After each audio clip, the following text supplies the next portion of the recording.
बहुत समय पहले एक रामपुर नाम का गांव हुआ करता था। उसी गांव में 3 बेरोजगार दोस्त रहा करते थे, जिसमें एक का नाम राज, दूसरे का नाम अमन और तीसरे का नाम विक्रम था। तीनों के पास कोई काम नहीं था। तीनों बेरोजगारी से जूझ रहे थे। एक दिन तीनों पेड़ की छाया के नीचे चबूतरे पर बैठे थे। अमन थका हुआ बोला, आज फिर रिजेक्ट कर दिया। इतने एग्जाम दिए लेकिन नौकरी कहीं नहीं। ये सुनकर राज बोला, और मैं ITI किया, काम आता है, पर नौकरी ऐसी मिलती है जिसमें मेहनत ज्यादा, पैसे कम। फिर विक्रम बोला, मेरी तो पढ़ाई भी अधूरी है। लोग कहते हैं तेरे बस का कुछ नहीं। तीनों चुप होकर जमीन देखने लगते हैं। फिर अमन बोलता है, क्यों पढ़ाई की हमने, लगता है सब बेकार हो गया। राज गुस्से में बोलता है, हर जगह एक्सपीरियंस चाहिए। बताओ भाई, नौकरी ही नहीं देगे तो एक्सपीरियंस आएगा कहाँ से? फिर विक्रम ने कहा, और घर वाले भी रोज सुनाते हैं। अब तो लोगों से नजर मिलने में भी शर्म आती है। अमन धीरे से। सच कहूं तो अब उम्मीद ही टूट रही है। तभी एक बुजुर्ग धीरे धीरे चलते हुए आता है और उनकी बातें सुनता है। बुजुर्ग बोलता है, बेटा क्यों ऐसे मायूस बैठे हो? बुजुर्ग की बात सुनकर विक्रम बोलता है, नौकरी नहीं मिल रही दादा। फिर बुजुर्ग बोलता है, नौकरी ही सब कुछ नहीं होती। अगर खुद का काम शुरू करो तो कैसा रहेगा? फिर अमन बोलता है, लेकिन हमारे पास पैसा कहाँ है? अमन की बात सुनकर बुजुर्ग बोलता है, पैसा बाद में आता है, पहले हिम्मत और मेहनत चाहिए। तुम तीनों साथ हो, कुछ भी कर सकते हो। बुजुर्ग मुस्कुराकर चला जाता है। राज उत्साहित होकर, सही कहते हैं दादा। राज की बात सुनकर अमन कहता है, तो क्यों ना हम मिलकर कुछ करें? फिर विक्रम ने कहा, हाँ, अब वक्त आ गया है। राज कहता है, मेरे पास टूल्स है, मैं इलेक्ट्रिक और रिपेयरिंग का काम कर सकता हूँ। राज की बात सुनकर अमन कहता है, मैं बच्चों को पढ़ा सकता हूँ। राज और अमन की बात सुनकर विक्रम कहता है, और मैं डिलीवरी, सामान उठाना पहुंचना कर सकता हूँ। अमन मुस्कुराते हुए कहता है, फिर हमारी मंजिल का नाम रखते हैं नया सफर। यही रखेंगे। तीनों खुद का काम शुरू करते हैं।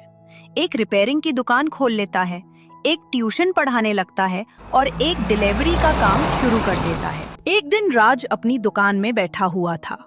तभी एक ग्राहक टीवी लिए हुए उसके पास आता है और उसके बाजू में बैठ जाता है और कहता है, अरे भाई, ये मेरी टीवी को ठीक कर दोगे? हाँ बिल्कुल ठीक कर दूंगा। ग्राहक हंसकर कहता है, अरे तुम तो इतने पढ़े लिखे होकर रिपेयरिंग का काम करते हो, ये भी कोई काम है? राज शांत स्वर में बोलता है। कोई भी काम छोटा बड़ा नहीं होता। ये सुनकर ग्राहक नाराज होकर चला जाता है। रात का समय था, तीनों बैठे थे। विक्रम थककर बोलता है, कभी कभी तो लगता है ये काम छोड़ दूं। सही कहा भाई, ट्यूशन क्लास में भी 3 ही बच्चे आते हैं, लेकिन मुझे अपनी मेहनत पर पूरा भरोसा है। हमें धैर्य रखना होगा भाई, भगवान सब ठीक कर देंगे। एक दिन राज की दुकान पर वही ग्राहक आता है और कहता है, क्यों भाई, तुमने मेरी टीवी ठीक की या नहीं? हाँ, मैंने आपकी टीवी ठीक कर दी। ग्राहक खुश होकर कहता है, तुमने मेरा काम बहुत अच्छा किया है। अब मैं अपने रिश्तेदारों को भी तुम्हारे पास भेजूंगा। धन्यवाद। ग्राहक राज की दुकान से चला जाता है। धीरे धीरे उनका नाम फैलने लगाता है। बच्चे ट्यूशन के लिए आने लगते हैं। रिपेयरिंग का काम बढ़ जाता है। अरे भाई, पहले मेरा काम कर दो। रुको रुको भाई, सबका काम करता हूँ।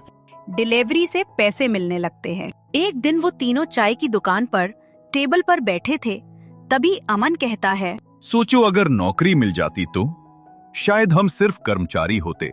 फिर राज कहता है, बेरोजगारी ने हमें मालिक बना दिया। दोनों की बात सुनकर विक्रम कहता है, और हमारा सपना है कि हम और युवाओं को भी काम दें। फिर राज को बुजुर्ग दिखता है। राज खुश होकर बुजुर्ग को अपने पास बुला लेता है। बुजुर्ग राज के पास आता है। राज बुजुर्ग से बोलता है, दादाजी, आपने जो हमसे बात कही थी उससे हमारा सारा जीवन सुधर गया। बुजुर्ग बोलता है, हाँ हाँ बेटा, मैंने तुम लोगों के बारे में बहुत सी बातें सुनी है। देखा बेटा, मेहनत से रास्ता हमेशा निकलता है। फिर हंसकर बुजुर्ग चल जाता है। ये कहानी हमें सिखाती है कि काम छोटा बड़ा नहीं होता, मेहनत और ईमानदारी से हर काम बड़ा बन जाता है। बेरोजगारी कोई अंत नहीं, बल्कि नया रास्ता शुरू करने का अवसर है। मिलकर चलने से मुश्किलें आसान हो जाती हैं।